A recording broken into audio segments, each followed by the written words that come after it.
Insurance isn't one size fits all. That's why drivers have enjoyed Progressive's Name Your Price tool for years now. With the Name Your Price tool, you tell them what you want to pay, and they'll show you options that fit your budget. So whether you're picking out your first policy or just looking for something that works better for you and your family, they make it easy to see your options. Visit Progressive.com. Find a rate that works for you with the Name Your Price tool. Progressive Casualty Insurance Company and Affiliates. Price and coverage match limited by state law. This episode is brought to you by MGM Plus. From and its horrors returns for season 4, centered around a town that traps all those who enter. Terrifying creatures that come out at night. Horrors some wished had stayed buried. Where desperate hope leads to darker truths. Dangerous new arrivals, a sinister figure, a shocking revelation. From season 4 premieres April 19th on MGM Plus. Some doors should remain closed. Well, hey there. I'm super happy that you joined us for today's episode, and we're going to get right on it. But if you read the material, well, you know what? There's a caution for people that didn't read the description of today's show. Our special guests are two phenomenal women who have a blog that I love that has a name that you may want to take a look at before you listen to it with maybe smaller people in the car with you or in a space where they may hear it. So we're not only going to say that word because it's what they do. We're going to say the another word very similar to that. You know that we beep out whenever we have bad language, which isn't that often, but we do try to beep it out in this case.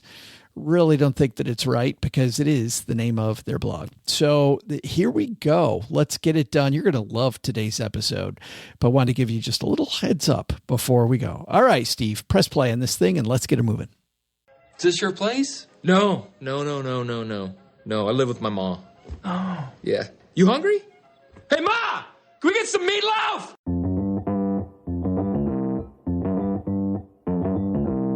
Live from Joe's mom's basement, it's the Stacking Benjamin Show.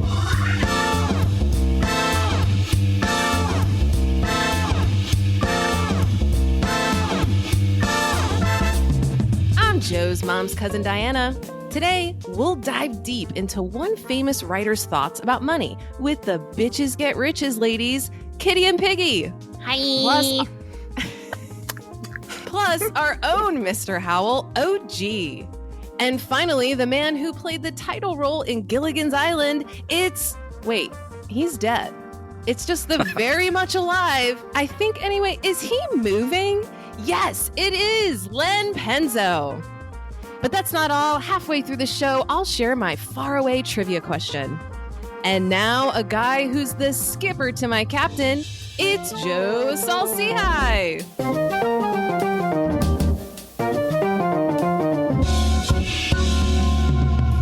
Everybody, welcome to Gilligan's Island Reprise Week on the show. I am Joe Saul-Sehy, and what a start, Diania Merriam. How are you? I'm fantastic. How are you? I am ready to be the skipper of this podcast because we have a fine crew, as you know. Absolutely. Great crew. Let's meet them. First of all, the guy sitting across the card table from me, as always, Mr. OG's here. Were you a big Gilligan's Island fan back in the day? Watch the reruns? I was going to say that's, on the edge of like old person talking. So I'm aware that Gilligan's Island existed. You and Len probably saw the initial, what's it called? The pilot. You guys probably watched the pilot on ABC or whatever it was. I don't know. Let's ask him. The guy deep under Los Angeles in his bunker as usual. Mr. Len Penzo's here. Len, did you watch the pilot of Gilligan's Island?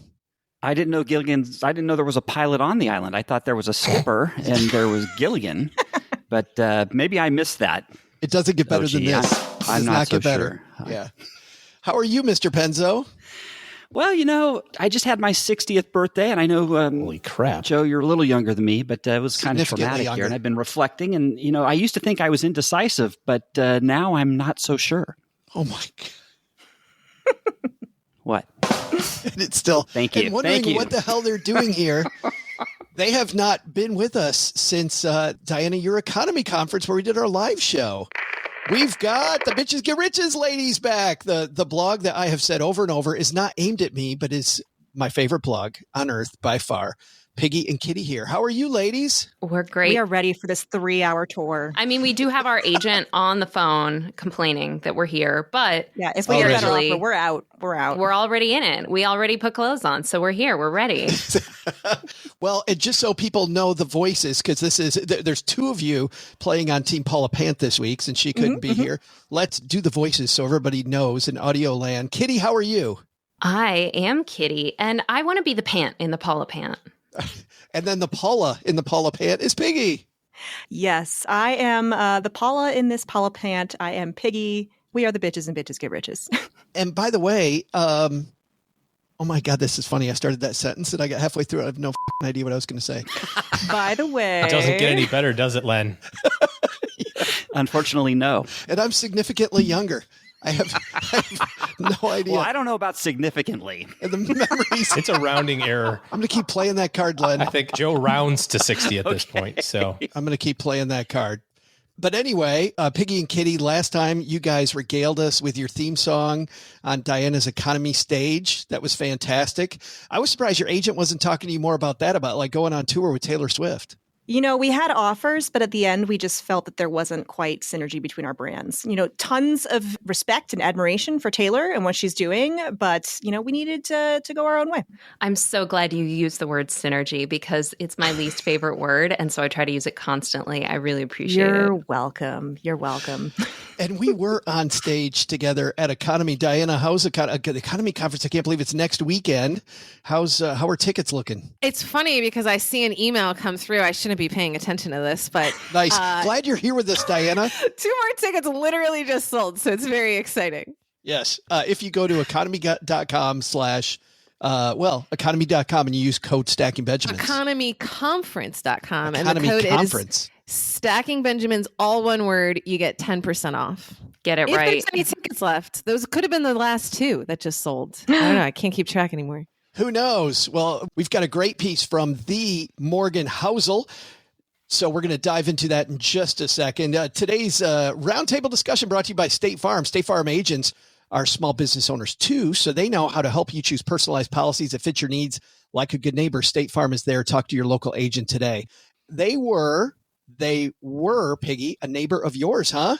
Yes, that is correct. I grew up in Normal, Illinois, which is right next door to their corporate headquarters. I ate a lot of very sad lunches in their cafeteria. So thanks, State Farm. Sad lunches brought to you by State Farm. That's not the marketing they're looking for from us here, Kitty. You gotta get that we're right. Throwing that on top for free.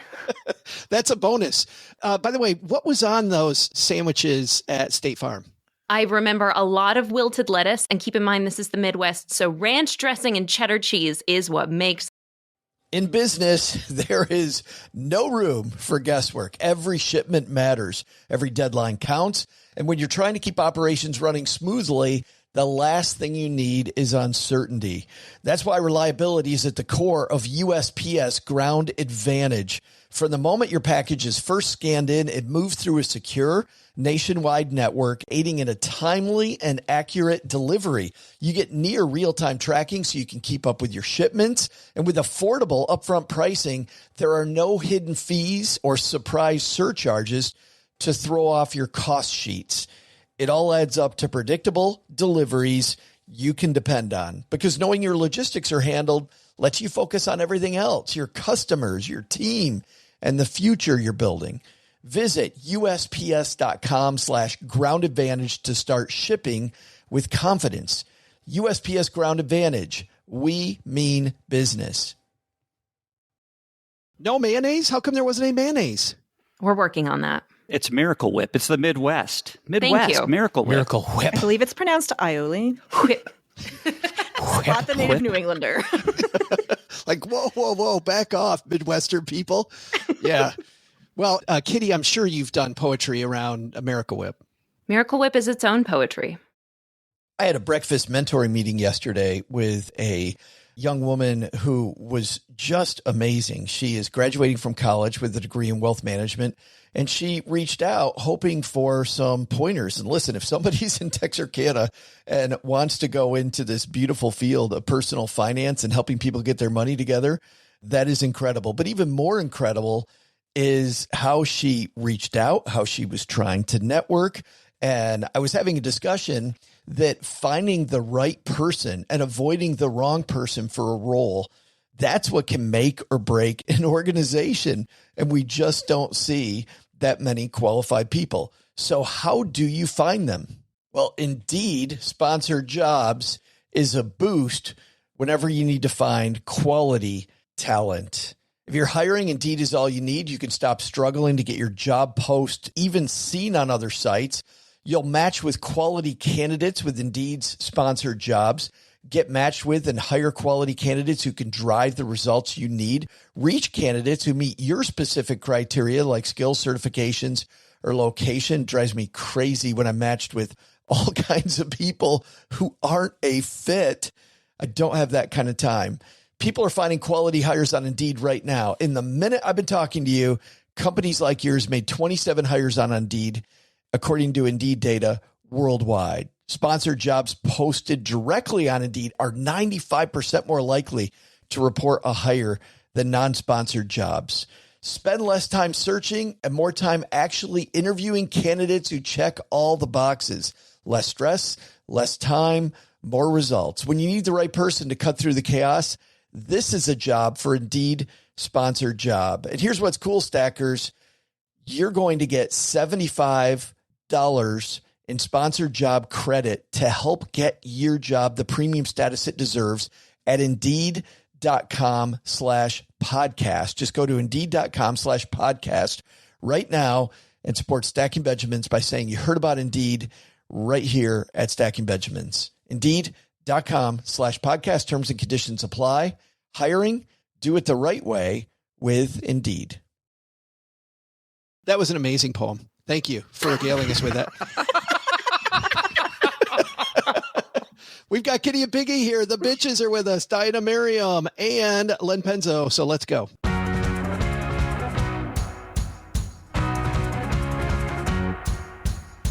While our little intro was playing there, Len, you decided that you and OG need to be the bastards then? Yes, I think that's only appropriate. I feel a little left out. You know, you've got Kitty and Piggy over here getting their own Of course. title. Of course. I want a title too. Yeah. The bitches and the bastards. You with me, OG? Yeah, sure. Whatever, man.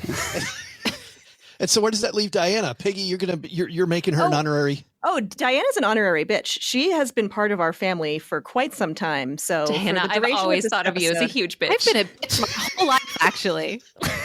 You know what? She was, listen, some people are born to bitchiness. Some have it thrust upon them. And Diania, I think we can safely say, was born to it. Thank you. I've been working on my resting bitch face for this recording, so I hope you all enjoy that. Chef's kiss. Dan, if you want to identify as a bastard, you're welcome in our group. No. We claimed her for hours. She's ours, Len. Back off. I told OG before he started recording how much fun we were going to have, and I was like, I wonder if we're ever going to get to the piece. And I know that's what everybody's thinking right now. This is by Morgan Housel. He has a few thoughts on spending money, specifically 13. Don't know if he thought about that unlucky number. But Morgan just published this at the end of January, and I found these super interesting. Let's start with just his first one. We're going to walk through a few of these. I'll link to them on our show notes page at stackingbenjamins.com. But you truly do not need to read along. We're going to give you everything you need and more. The place I want to start is Morgan says this. There are two ways to use money. One is as a tool to live a better life. The other is as a yardstick of status to measure yourself against others. Many people aspire for the former, but get caught up chasing the latter. I don't know.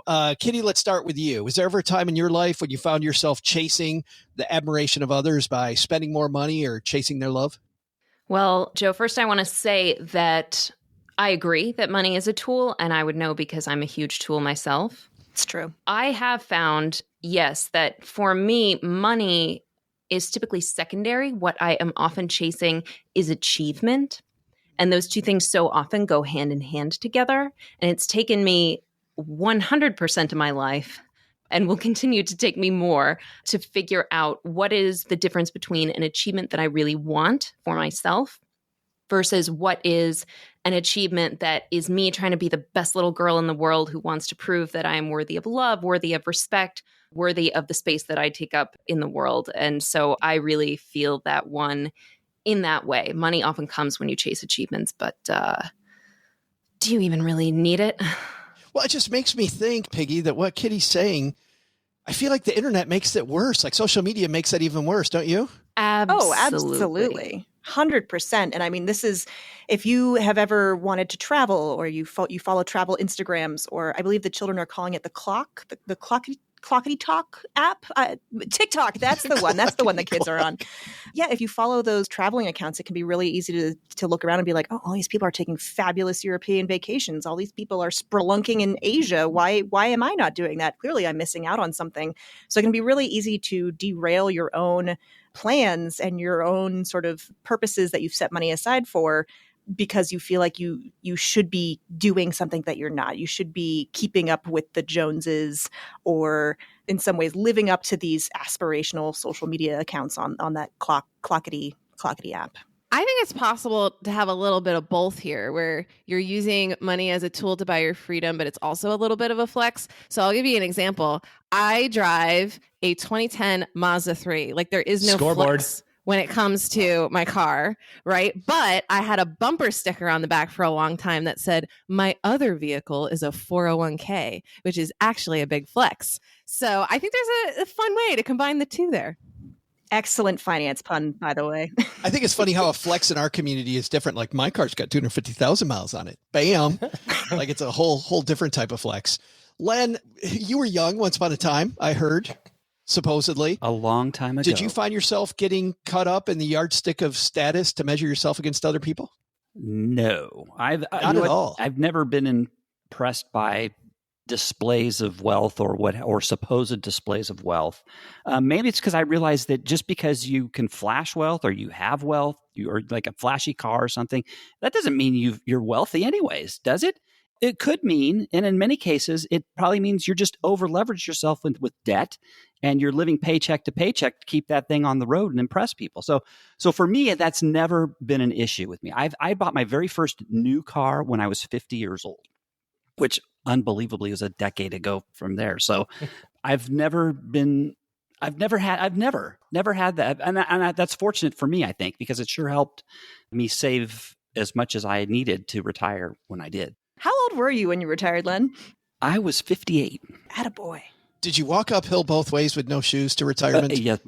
Was it snowing? You know what, folks? Work hard and save your money. That way, when you're old like me, you can buy the things that only young people can enjoy. Like squirrel watching cameras and apps. Yes. Yeah. Which our community can't get enough of. And Kitty and Piggy have no idea that we're not kidding.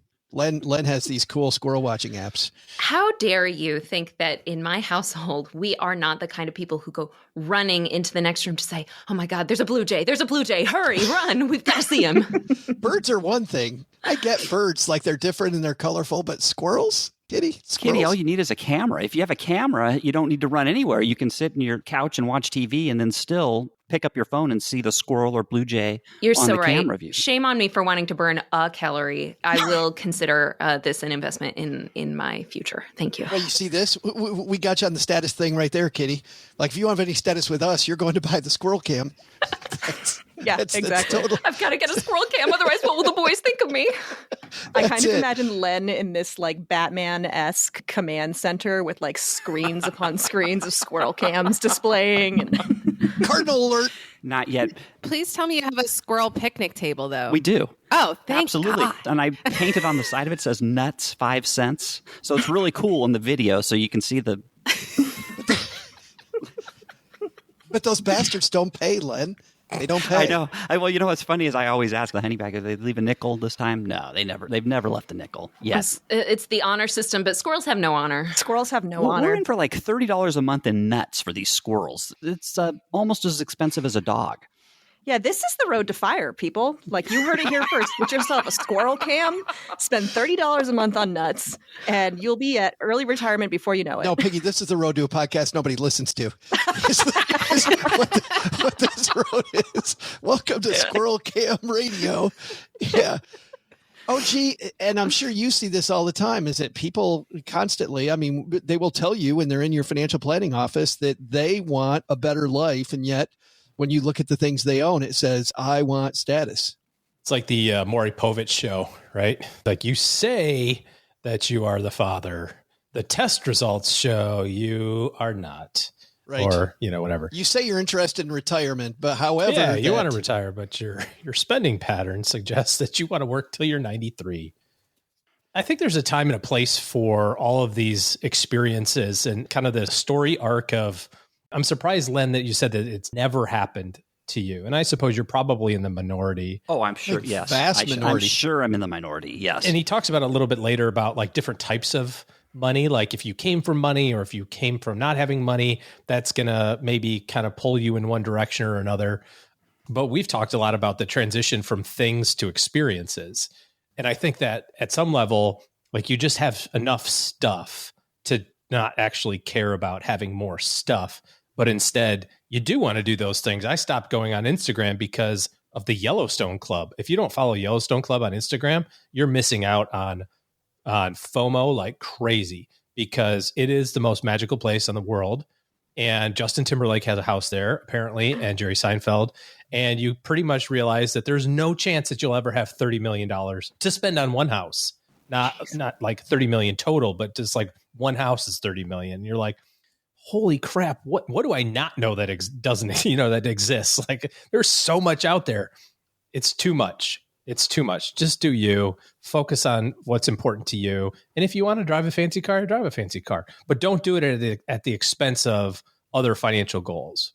And I think that's the biggest thing when it comes to planning and kind of doing your thing, is that what I like to do and what I spend money on may be different than what you want to spend money on. And that's totally fine. But as long as you're reaching your financial goals and I'm reaching my financial goals, who gives a crap? Up near the top of this piece as well is this quote from Morgan. Money's a tool you can use, but if you're not careful, it will use you. Sometimes the stuff you spend money on has so much influence over your autonomy and sanity that it's not clear whether you own things or the things own you. Piggy, let's start with you on that one, because I immediately thought of some stuff. I'm like, well, how does money own me? Like when you read this, how do you think, in what ways can money own you if you're not careful? I thought of one word, and that word is burnout. I think a lot of people in the quest to, whether it's to retire early or to achieve some lofty financial goal, they end up burning themselves out for the sake of accumulating money. And we the bitches are actually releasing a course this month on burnout, how to identify it, how to manage it, how to make sure it's not ruling your life. But I think that that's the biggest way that money can rule you, is the mindless accumulation of it with no thought to how you are a living, breathing bag of blood along the way, and that you have biological needs like sleep, and you have emotional needs like rest and relaxation and hobbies and whatever else floats your boat and rubs your Buddha. If we're talking about money ruling us, the biggest thing we need to be worried about is being intentional not to just run face first into a wall of burnout and stress on our way to allowing money ruling us. It's funny, Piggy. We had John Acuff on the show back in mid-January, early January. Actually, I take that back, first week of January. And I asked him about burnout, and he said this. He's like, people talk about burnout is just doing too much. He said burnout, in his opinion, is when those actions don't meet your priorities.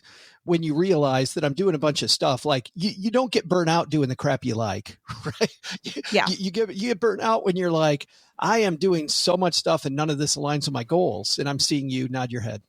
Yeah, absolutely. You can do things that align with your goals, but there's no way that one can work super. And I say this as somebody who worked super hard to pay off my student loan debt.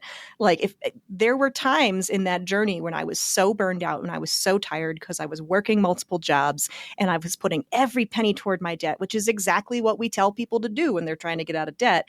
But there came moments where I was just like, you know what, if I spent $6 on a beer right now, like, would that really hurt my goals that much? Not so much, but it would help me relax. It would put me in a position where I am in a place where I have nothing to do, nowhere to be, and I can just socialize and I can just relax, or, you know, spending a couple dollars on a bath bomb or whatever's going to relax you.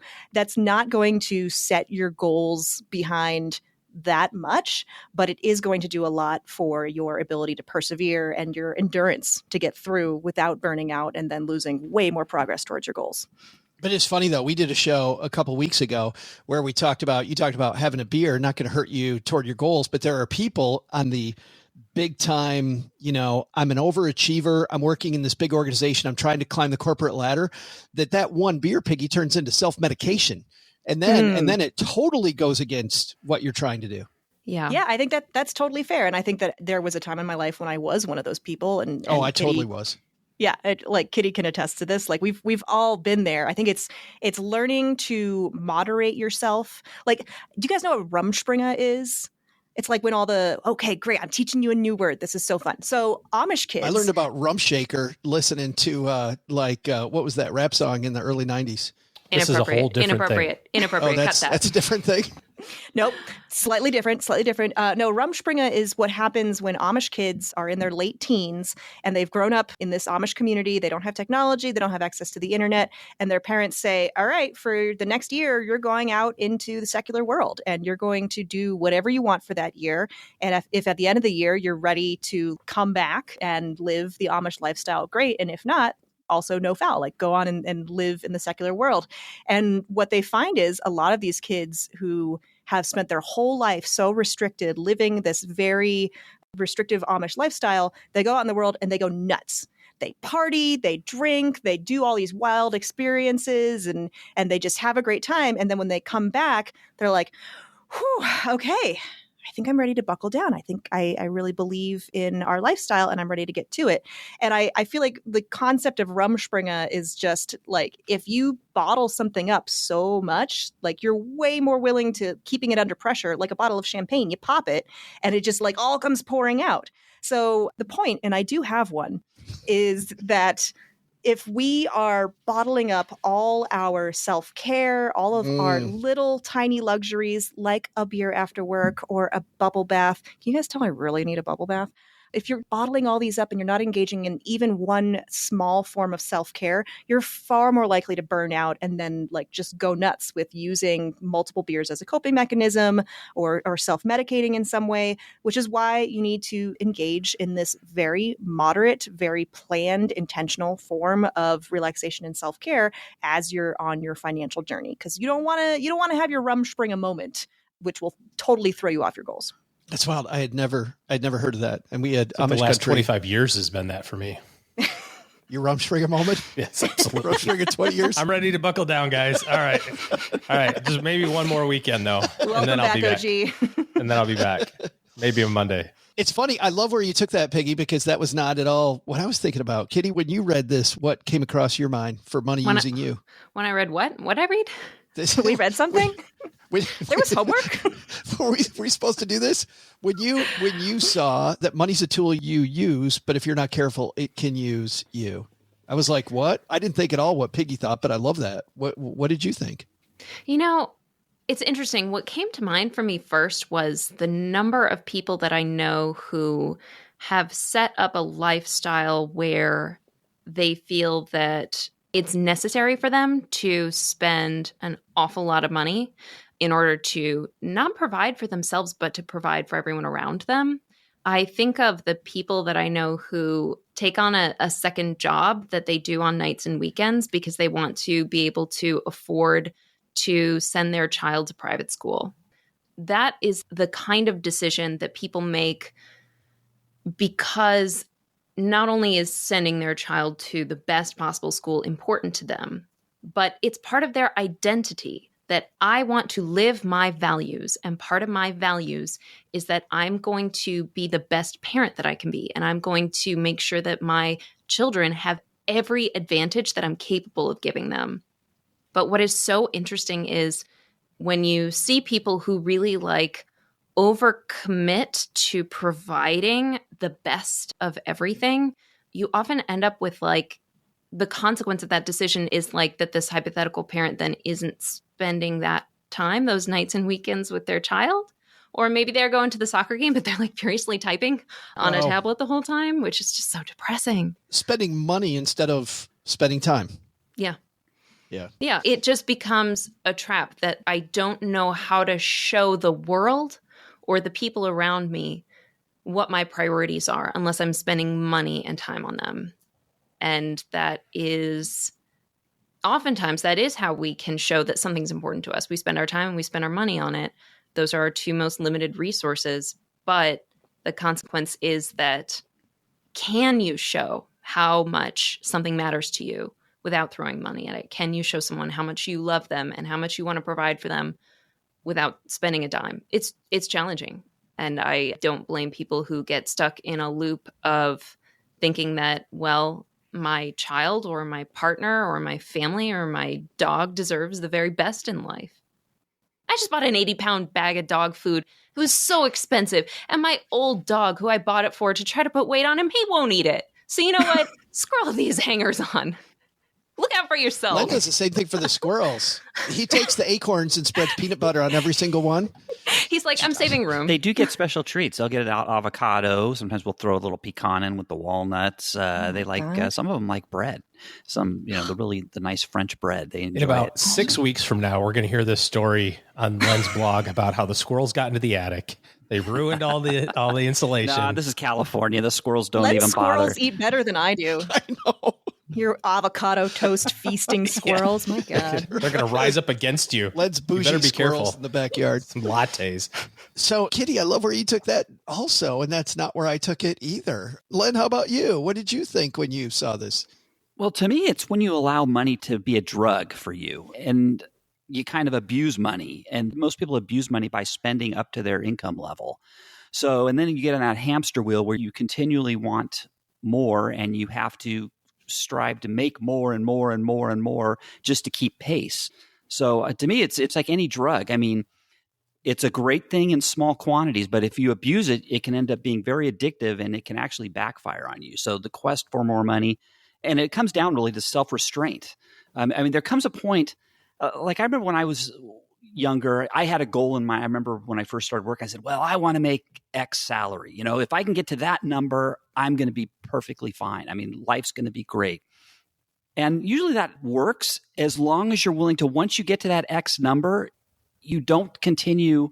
I mean, you spend way below your means, you live below your means, and don't expand your spending to get to that number. Because if you continually expand your spending to match whatever your salary increase is or your income, whatever it is, it kind of increases that hunger, that drive for more money, and forces you to probably work harder than you really should be working to be healthy anyways. I got this much and now I got this raise. And so if I get the next raise, then I can buy X. And then you're in this buy cycle loop. Yeah. And you have to continually keep getting raises, right? To continue. And if you don't, you're really up a creek too. So it's the beginning of the rat race right there. Yep. That's the beginning of the rat race.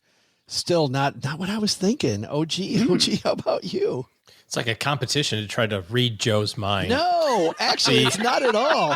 I was going to go through 13 Why don't you of just these. tell us what you're thinking instead of asking all of us?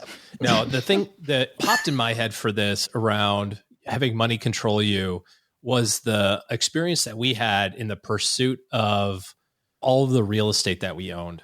And I was thinking about this in a couple of contexts, both from the rental property standpoint of I'm investing into passive income, which was a crap load of work to get a little bit of income. Now, it paid off in the back end, and the most passive investment you ever had. Yes. And people talk about this stuff like, I retired when I'm 34 and with all this money and look how great I am. It's like, well, yeah, now you make $300,000 a year blogging. So, you didn't really retire. You changed jobs, which is a different way of saying it.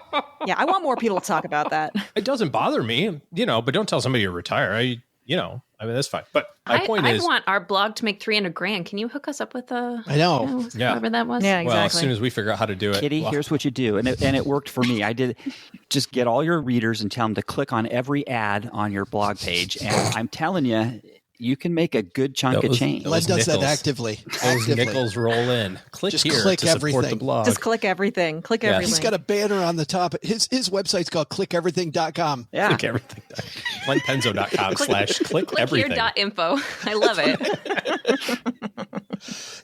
We're going to play a game today, everybody. Who gets the most clicks? How many of these ads can you click in a minute? It's called Pay My Water Bill. Here's how it works. Reminded me of the guy that sold a website for had 1 million pixels. It was 10,000 by 10,000. And you could buy each pixel with your brand for $1. And so people were buying, 5 pixels and 10 pixels until he filled it all up and he had $1 million. How come we didn't think he of that? did. From Oh my God. one thing. But anyways, this whole pursuit of like passive income with rental properties was anything but. It was like this huge expense of time, this huge expense of money and capital to allegedly free myself up from having to work for money. And it was like, well, that didn't work, because I spent so much time and energy trying to do all the time and energy as opposed to the actual passive thing. Or another great example is, you buy a lake house or something like that. And you're like, I have just done this great thing. And what do? You have to go work, back to Len's point, you have to go work to afford the lake house that you can no longer, I think Kitty was talking about this too, that you can no longer go to because you have to work to afford the lake house, but you're now working extra time that you couldn't do. It's just like this weird cycle of more, which is really bizarre. So I don't know, Joe, was that what you were thinking about? Or were you thinking about something that was not what I was different? Well, that we're was out of maybe time. the closest to what I was thinking. Yes. And we're out of Wait, do time. I get a turn? Yes, I think I know what absolutely. Joe is thinking. It doesn't matter what I Save was us, thinking. Diana. I'm loving Save what all you us. guys were thinking. I don't. If anybody's wondering, I don't care what I was thinking. I will tell you what I was thinking, but it doesn't matter. It's incredible, though. I think what we're getting is the number of ways money can control you, because all those were different, and money can control you in so many different ways. Yeah. And Diana. Yeah. Well, what I thought of this point of your money could own you is when you buy a bunch of luxurious, expensive things, now you take on, you need to maintain them. You need to protect them. That's you need what to, I was thinking right there. Like I think about, shortly after I bought my house 6 years ago, we had some break-ins in the neighborhood. It ended up being like some young kids that were just like stealing electronics. But a lot of my neighbors went and like got expensive security systems. We got to protect our stuff, and I remember talking to my neighbors about it and then looking around my house and being like, what are they going to take? The toaster? Like I don't have anything of real value that I'm like worried about anyone taking. And I actually think there's a lot of freedom in that.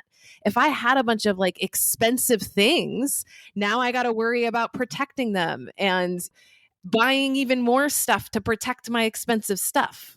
Diana, how could you say that with Buddy Just in like your drive house? a beater car. You can keep the windows down wherever you go. You don't have to lock the car. Nothing. Just get right to wherever you're going. Just It's put awesome. steal me on the side. No insurance. It's beautiful. I don't know if you heard what Kitty said, but you have Buddy, who is the most irreplaceable, valuable thing in the world. So, And the first thing I'd steal in your home, to be honest. Yes. I'd just be like, come here, buddy, have this T-bone. He would like welcome you in and show you where his most prized possessions are. Oh, thank you for this raggedy old chew toy. Thank you, buddy. He'd actually escort you right over to the toaster and say, please take it. Right. No, what I was thinking, Diana, very similarly, I immediately thought of this Henry David Thoreau quote, which I had to pull up so that I get the exact Fancy line. Thoreau. Yeah, flex here. The cost of a thing is the amount of what I will call life, which is required to be exchanged for it immediately or in the long run. And I don't know what age I was, but I finally realized that everything that I bought, more stuff that I bought, meant either it would sit in a corner doing nothing, and it does nothing for me. So then why do I buy it? Or I'm going to actually spend time with it, doing something with it. And then I'm actually spending this currency, which I have finite amount of, which is time. I can get more money. I can't get more time. And so for me, that's how money ended up using me. But it was amazing, all these different ways that we could be used by cash. Thanks for throwing that out there, by the way. I was sitting on it. Didn't hear a word you said. I was so excited for my pun. Accepting applications for Kobich. We will be replacing Kitty. And there it goes.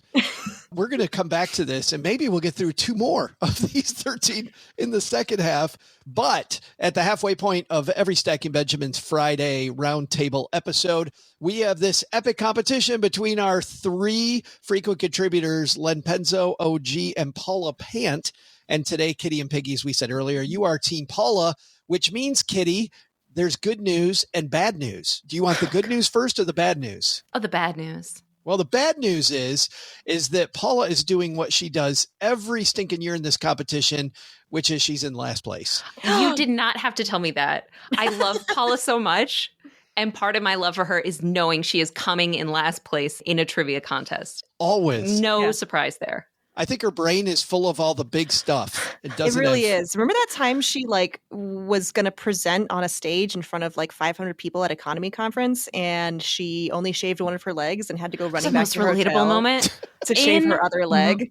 My God, I've never related more to a public figure. Was the other leg that hairy? Could you actually see the non-shaved leg from the audience? It was we declined to comment. We declined to comment. I don't think my legs are that hairy. We'll get that from Paula next week. Eat your Wheaties. That's right. OG wasn't live with us that day. He said it was because he missed his flight. True story is he didn't shave his left leg. That was oh no, OG. Exactly how it happened. Yes, that's what really happened. But anyway, Paula has 1 so far this year. OG has 2, and our reigning champion Len has 3. Which the good news then, Kitty, is that you and Piggy get to go last because you're in last place. OG's going to guess second. Len guesses first. But we need a trivia question, and that's where Diana comes in. Diana, what are we guessing today? Hey there, Stackers. I'm Joe's mom's cousin Diana. On this day in 1921, actor Alan Hale, who played the beloved Skipper on Gilligan's Island, was born in Los Angeles to 2 actors. Hale's parents were both successful, appearing in a combined 300-plus films, mostly silent. Now those are lines I could remember no problem. Gilligan's Island, my dream life. Just a group of friends laying around on the beach all day with nothing to worry about. What an easy life. As much as my family would miss me if I was stranded on an island, it would be nice for me to not have to pay bills for a while. Plus, I'd still be earning on my investments. Do you think the credit card companies would give up on you, Diana, if you're on Gilligan's Island? They might. At some point, they're like, this was a 3-hour tour. This is a 3-hour question. Let me get through it, Joe. Sally Mae would probably find you on Gilligan's Island. I think that's how you'd get rescued from the island, is Sally Mae would come find you. That's exactly how. But that was before the student loan crisis. Diana, continue. But I don't have debt. I'd still be earning on my investments. A steady income with no bills, sign me up. If Mr. Howell, the most financially savvy of the castaways, had invested $1,000 in the stock market on the day before they set sail, September 26, 1964, he would have come back to a nice chunk of money. Assuming a return of 8% and, of course, no additional contributions, it would have been worth $3,172.17 on the day they were rescued. Today's trivia question is, how many days were the castaways stranded on Gilligan's Island? I'll be right back after I find my Swiss Army knife and flares. Jeans, that is. Of course. You got to have your flare jeans if it's Oh my God. Yeah. What was the interest rate? 8%. 8% is the interest rate. Okay. Are we allowed to use calculators? Nope. The calculator in your brain you get to use. It's been broken since I used it to write boobs in 8th grade. The question is, how long were they on the island before they were rescued? How many days? 8% rate of return. Mr. Howell starts with 1,000. He's got 3,700 what? Wait a minute, hold on. $28. What's the rate of return have to do with how long it's been since they were rescued? How many days they were? Let's not fill them in. Because on the day he was rescued, it was worth 3,000. How much was it, Diana? I don't remember. $3,172.17. So started with 1,000, got over 3,000, 8% return. How many days did it take to get there? Okay, so if I want to do the math, I can work in reverse and figure it out. I have no freaking clue. Are you asking, what is your end point for how many days? When they were rescued? Is it how many days the show ran, or from the day the first premiere to the last day? No, hypothetically. How many days were they on the island? Hypothetically, and it's in the storyline, they were marooned for X number of days. I'm sorry, I fell asleep in the middle of that. It was too long, Len. I agree. Was distracted by and the we cut it down, by the way. It was the squirrels. They distracted him. Leave the man alone. Let me write this down. 8% return. It started with 1,000 and they ended with what? 3,172 and 17 cents. Wait. He's writing it down. I don't know if that's allowed. Well, it's a math problem now. Yeah, but I can't use a calculator.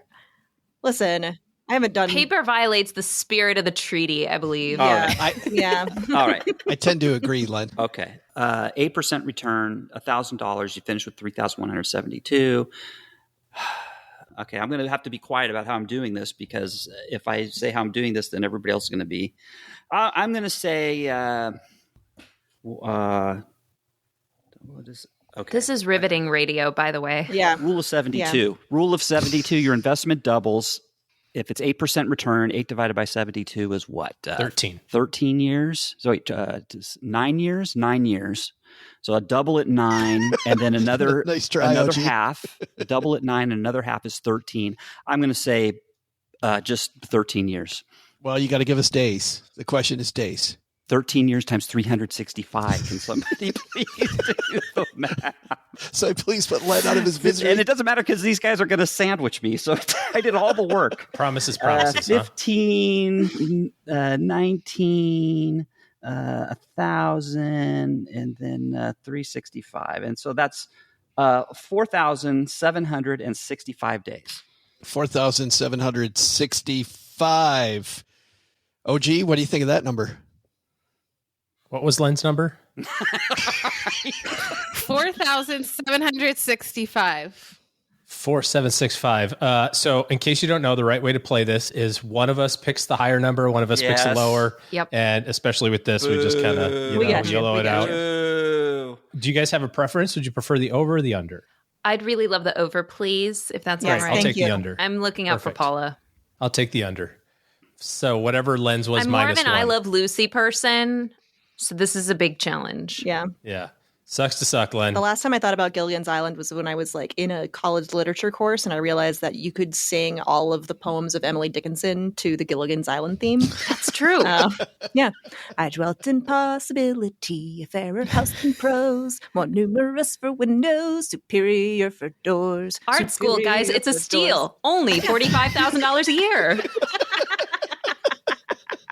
Okay, so G, I'm gonna need you to say a number. What is your number then? My number is 1 less than Len's. One less than Len's. Okay. Yes. 4764. 64. Yes. Sure. Sounds great.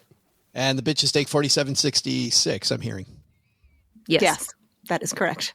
And Len's shaking his head. What's wrong? I'm just wondering why I was even part of this question, since I have no. Thank you for your sacrifice. Next time I get to choose first, I expect a question with a very small number that I know the answer to, so it won't matter what these other two do. All right, we've got Len Penzo locked in. We got a Penzo sandwich going on in Mom's basement. Love to tell you who is going to get this one right. Might not be Len, but we'll be right back. You don't think? You're listening to this podcast, so I know you've got a curious mind. Here's a helpful fact you may not know yet. Drivers who switch and save with Progressive save over $900 on average. Pop over to Progressive.com, answer some questions, and you'll get a quick quote with discounts that are easy to come by. In fact, 99% of their auto customers earn at least one discount. Visit Progressive.com and see if you can enjoy a little cash back. Progressive Casualty Insurance Company and Affiliates. National average 12-month savings of $946 by new customers surveyed who saved with Progressive between June 2024 and May 2025. Potential savings will vary. What would you do if your online store converted 36% more shoppers? You could take 36% more vacation. Another pina colada? Yes, please. Open a new retail location with 36% more square feet. Fantastic. Hire 36% more help. You're hired and you're hired. Shopify has the world's best converting checkout, up to 36% better than other e-commerce platforms. What you do with those extra sales is up to you. Switch to Shopify today at shopify.com/listen and get a $1 trial. Shopify.com/listen. Len, you kicked this off by saying 4,765. How you feeling about that guess? Well, you mean I did all the work, is what you're saying? Yes, I did all well, the you're work. saying you probably nailed it though. So if you did if it's a math problem, then you nailed it. No, it's not. It's not quite. I'm off by some small amount. So, and is it up or down? I don't know. Yeah, I'm bitter. Ooh. OG, in this sandwich, you took the bottom. You like being on the bottom? I took the under because I was a scholar and a gentleman and asked the bitches if they would prefer the over, which I actually think is the answer. I think the answer was greater than 13 years. I don't know why But that's well, remember the rule of 72 is actually the rule of 69. So I kind of probably Also known as the rule of 420. That's right. Speaking of sandwiches, Just too far. too many Kitty, are you sandwiches. feeling confident you getting Paula back in this race? I'm feeling very confident. As far as expertise in vintage shows about being trapped on stranded islands, we are likely a bit stronger on our Lost. However, we're feeling really good. We're ready to represent. Good one. But can you do Emily Dickinson to the Lost theme? I don't think so. The Lost theme No. is just. It's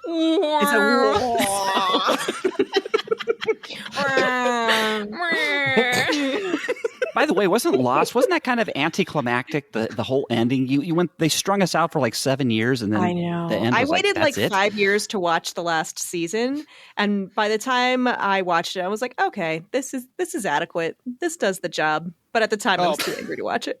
Oh, Piggy, when I heard an interview, maybe in season 3 with the writers were like, yeah, we don't even know where it's going. I'm like, I'm not investing time in this. Like, if you don't know where it's going, why am I going to write They were one? making it up near the end. I figured out how Lost ended because it was in a movie. It was like in This Is 40, that funny kind of comedy movie with Paul, what's his name? Paul Rudd. And the daughter was watching it, and she found out how it ended and was just apoplectic over the ending. So just watch We Are 40. And you'll get it. Speaking of that, we're going to be 40 years older when we get to the answer to this. Diana, who's going to win this Save us, thing? Diana. Hey there, stackers. I'm survivalist and bitch who do well on dates, even on a deserted island. Joe's mom's cousin Diana. During the break, I applied to be a contestant on the show Survivor. It was a long break. You had plenty of time. They ask you all kinds of personal questions, like your birthday, your height, your weight. There's a good chance that, like Doug often does, they'll think I'm lying about my dimensions and throw out my application. If I don't hear from them, I'll know what happened. Some people just can't accept perfection. No. Today's trivia question is, how many days were the castaways stranded on Gilligan's Island? The answer? The close-knit group of 7 included the professor, who was a science teacher. During their time on the island, he built a number of things, including a washing machine, an electric generator, and a lie detector test. An odd collection of things to spend time on when he could have been fixing the boat. Accounting for leap years, he would have been able to work on it for either 5,478 or 5,479 days. Now, I thought it was so interesting watching Len do these calculations because I knew the answer, and the math was mathing until he gave me his answer, which is 714 days under the actual answer, which means that the bitches are our winners. Woo! Yay! I'm welcome, looking for the Paula. music. Where is the music? Here it is. Nice job, ladies. Good work. Thank you. We would like to thank Len for bothering to do a little bit of math in his head. And we would like to thank OG for letting us choose the over or the under. We truly couldn't have done it without both of you. But really, we think Paula has us to thank for her, We definitely her win. could not have won, except that you two both lost. Nice. You know, as the bastards that we are, OG, we really we fought each other, and look what happened. Anybody We let but the bitches Len. win. That's the the- bitches Oh, no. won. That's the name of my The bitches always trivia win. strategy for 2024. It's either me or not Len. Those are my two options. Piggy, to add to your thanks, I'd like to thank depositaccounts.com for waiting forever until I mentioned their brand. So we finally made it to the second part of this show. Kitty, you know what happens when you go to depositaccounts.com? You're probably going to get a better experience than having everything made out of coconuts. Slightly better. You can compare more than 275,000 deposit rates from over 11,000 banks and credit unions for free. Pinch me.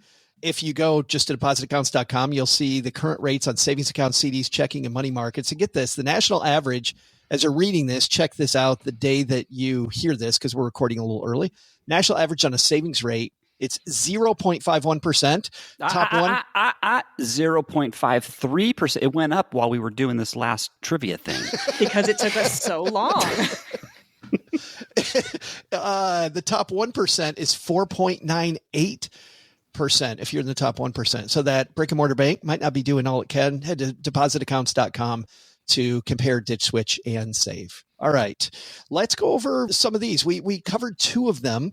Which one really spoke to you? Kitty, why don't you kick us off? Oh, hold on one second. I actually have to lean closer to see it. Okay, there was one that I liked. Which is the one, which one is the one about, here it is. Okay. She's doing so well, you guys. But again, I am looking for a replacement. So again, Piggy at bitchesgetriches.com. Okay. So I really like, could someone with their screen closer to their bodies read the bit about how someone's psychological wounds can influence how they spend their money? Me too. How you spend money can be a reflection of what you've experienced in life. That one, Kitty? Yes. To someone who grew up snubbed by poverty, owning a fancy car might be the ultimate symbol of what you've overcome. To an old money family, it might be the ultimate symbol of ego and insecurity. People don't just spend money on things they find fun or useful. Their decisions often reflect their psychological wounds of their life experiences. Kitty, this is so true. Absolutely. I think you cannot just like snap your fingers and, I have an abundance mindset now, even though I grew up without enough food to go around. And so much of the money spending behavior that we can see in people that looks so illogical, it has its own logic. They're not just being like sort of like, I'm the Mad Hatter in Alice in Wonderland, I'm wacky for no reason. Instead, they are doing something that makes sense if you could view it within the context of their entire life and how they grew up and what they value and what was denied to them at formative times in their life. So that one really touches me because I think we always touch on the fact that like personal finance is personal. What matters to one person is not even a remote priority to another, but like the wounds that someone carries is a really interesting way to put it. It's funny when you talk about looking from the outside in somebody's expenses, you might think they're crazy the way they spend money. We had an expert on recently who had a great point when they said that instead of leading with that's stupid, lead with, if you're going to say something at all to someone, say, how did you start there? Like what happened? And this person said, there's always a story behind it, Kitty. There's always a story. And once you know the story, you get this whole different perspective you didn't have before you asked that question. Absolutely. Yeah. Diana, it's interesting because I'm thinking about some of the speakers you've had on the stage at EconoMe and some of their stories. Like money is so often much more psychological and much less, I don't know, fact-based or much, practical than we think it is. Oh, yeah. I mean, I think about just because you have money doesn't mean that you are enjoying the emotional benefits of having money. Like I think about even Carl Jensen on the EconoMe stage, and we've all heard that historic interview that he did with Ramit, where, him and Mindy are sitting on $4 million and they have trouble spending it. There can be a tendency when you have financial goals to be overly fixated on those goals. But the goal isn't to sit on a pile of money. The goal is to use money as a tool to build a life focused on what actually matters. But money isn't what actually matters. It's almost like you have to get a bunch of money before you can realize that. And I feel like I'm in this community where I'm surrounded by millionaires who look up at their net worth and all they feel is fear. And it's madness. I think we have to start enjoying the security that can come from having a financial safety net, but we got to go use that money to do stuff. We can't just sit on a pile of it. Yeah, because while you're sitting on that pile of it, you're wasting, again, that commodity that we can't get back, the time. Piggy, which one of these spoke to you? Well, first off, I want to say don't speak for yourself when you say you can't sit on a pile of money, because I can sit on a lot of things. My butt is wide and flat and Italian. I can sit on some money. Joe. like a bird on a nest. No, the one that really spoke to me was near the bottom where Morgan Housel says there's no such thing as an objective level of wealth. Everything is relative to someone else. I really feel like that speaks to me because I wrote a piece years ago about the subjectivity of expensiveness and how to some people things are really expensive and to other people they're really not expensive based on your net worth, how much income you make, et cetera, et cetera. And I feel like the same thing applies to wealth. And a lot of folks have a bad habit of only looking up when comparing and not looking down. And what I mean by that is if you are evaluating yourself by other people, very often you're like, oh my gosh, well, I'm going to look at this person over here who has a really nice car, a really big house, like they can afford a cleaner, they can afford nice haircuts, and they're not looking at the person below them on the great staircase of financial inequality and going, oh, well, I can afford things that this person can't. So the objectivity of wealth is non-existent because to the person below you, you are quite wealthy. But to you, you're not looking below. You're comparing yourself to people above. So you might be like, I'm not wealthy.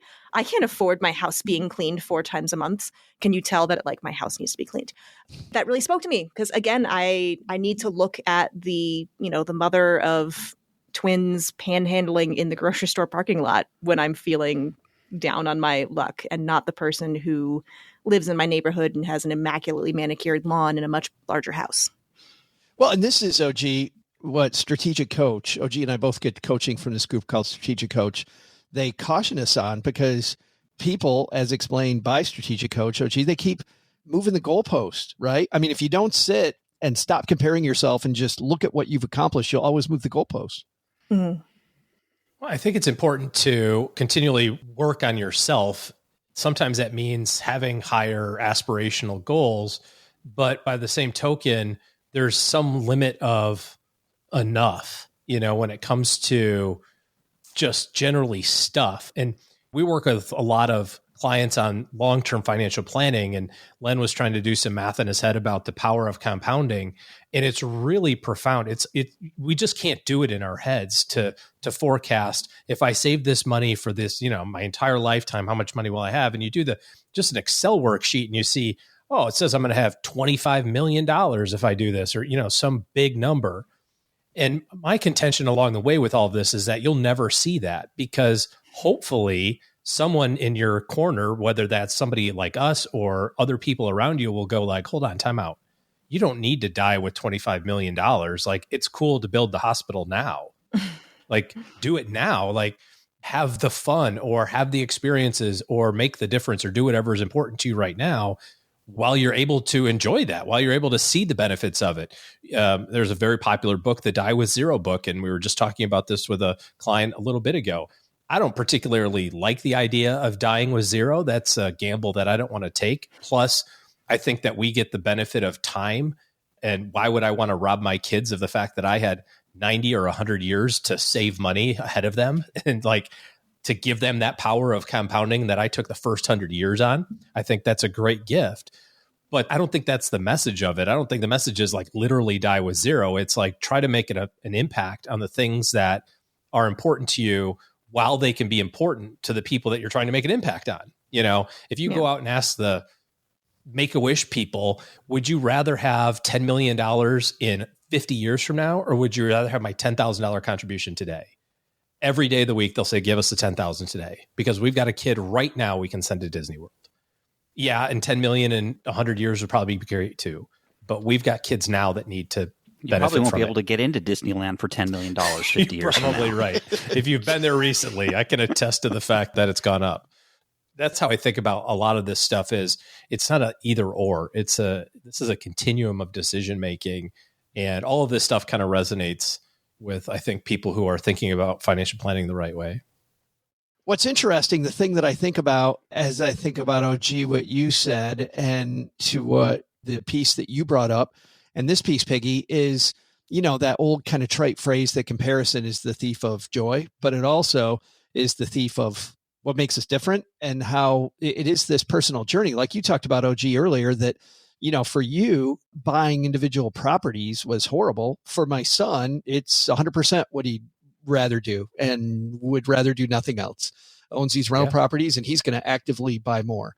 He doesn't think of it as passive, quote, passive income. I think that's kind of laughable, but he certainly thinks of it as his path to financial independence. That's why I think it's so important to recognize that everybody is in a different place and can be successful in different things. There's especially when it comes to money, there's so many different paths to financial independence or financial stability or whatever the case may be. Some people take one path, and then we've got to be careful to not be on one side and go, well, that side's stupid.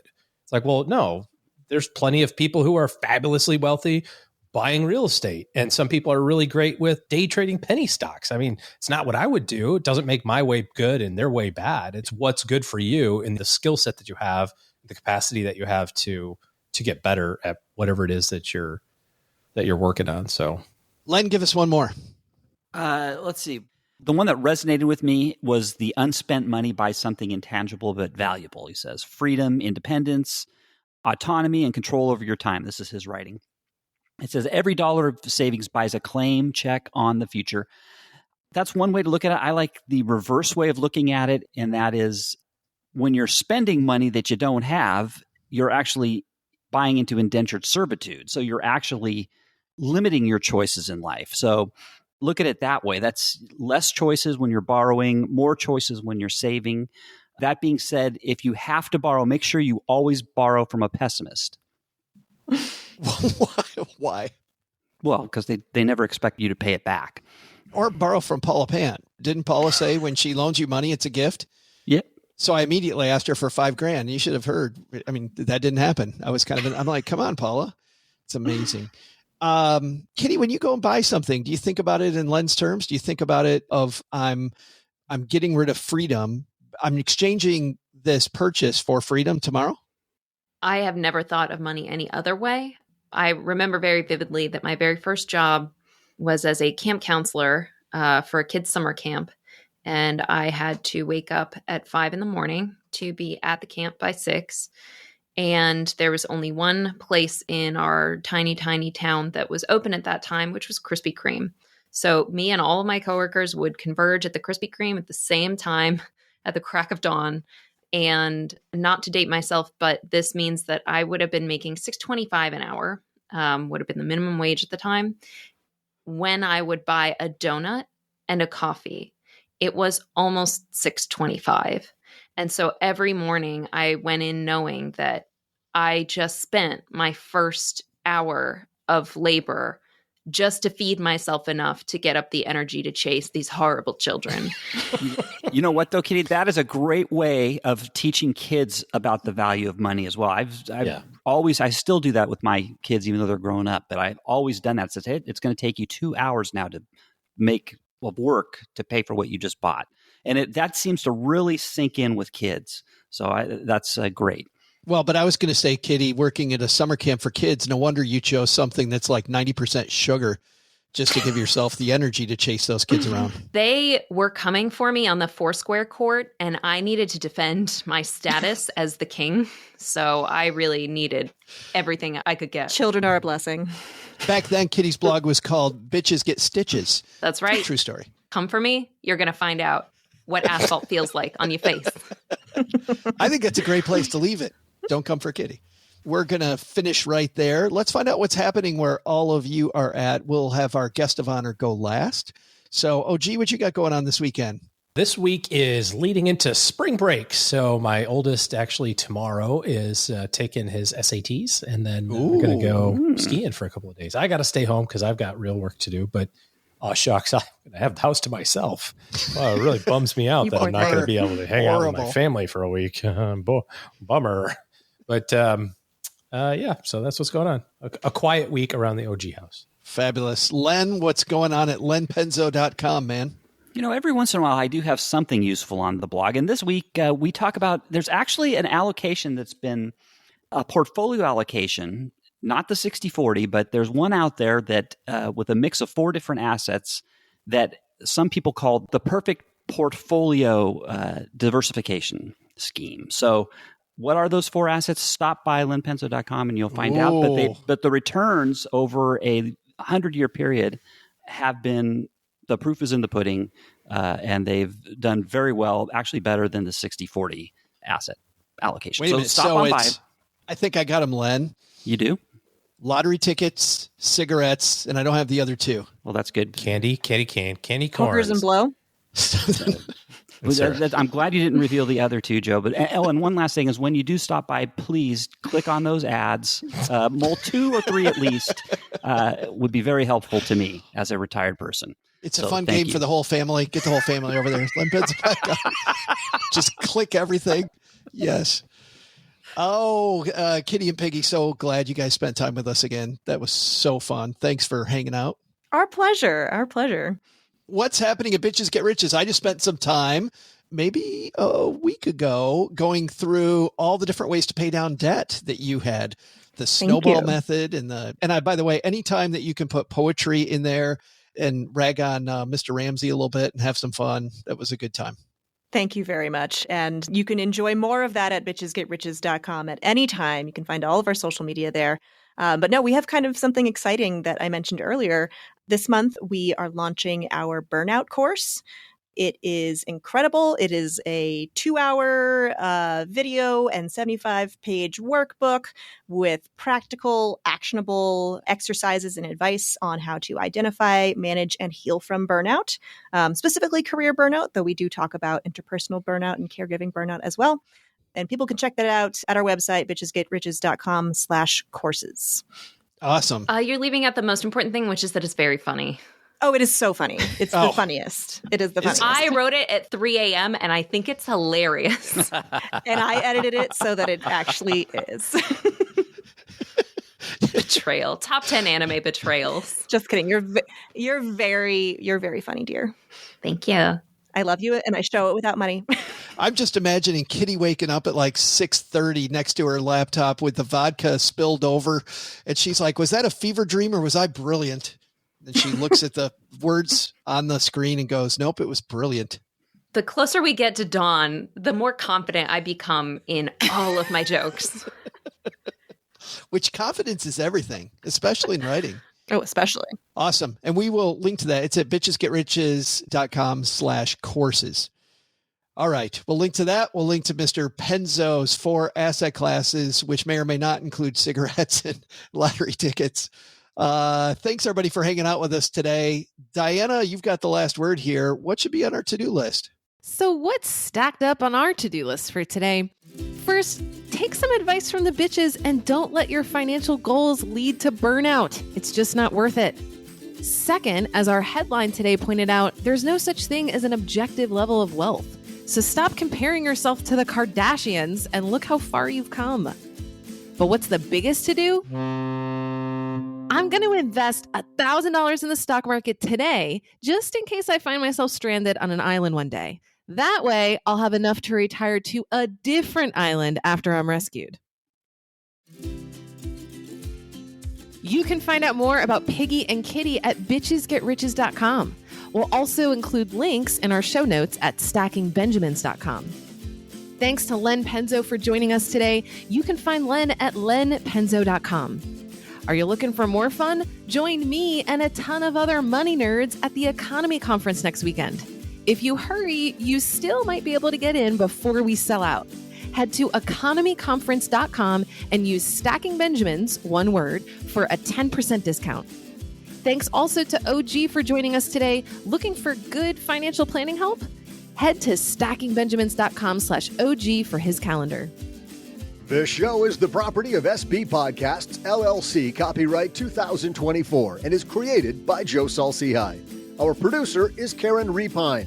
This show is written by Lisa Curry, who's also the host of the Long Story Long podcast, with help from me, Joe, Kate Younkin, Karen Repine, and Doc G from the Earn and Invest podcast.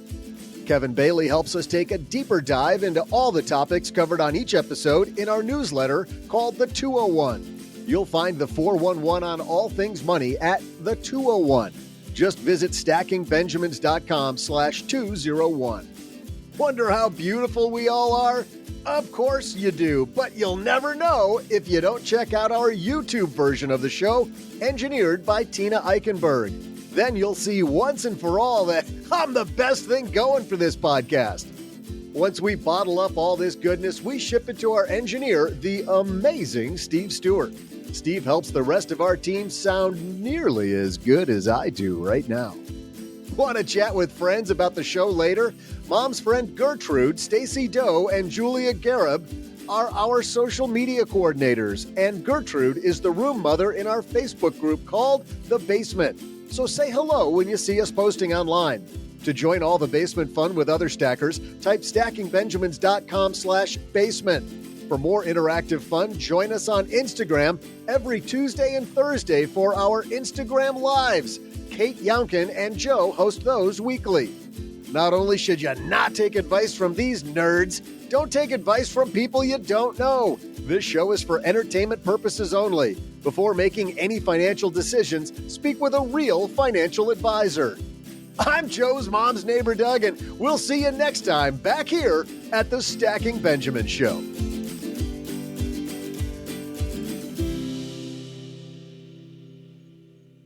Ugh, that was so bad it locked up my computer. Quick, let's get out of here before it finds the key. No, I mean it. All right.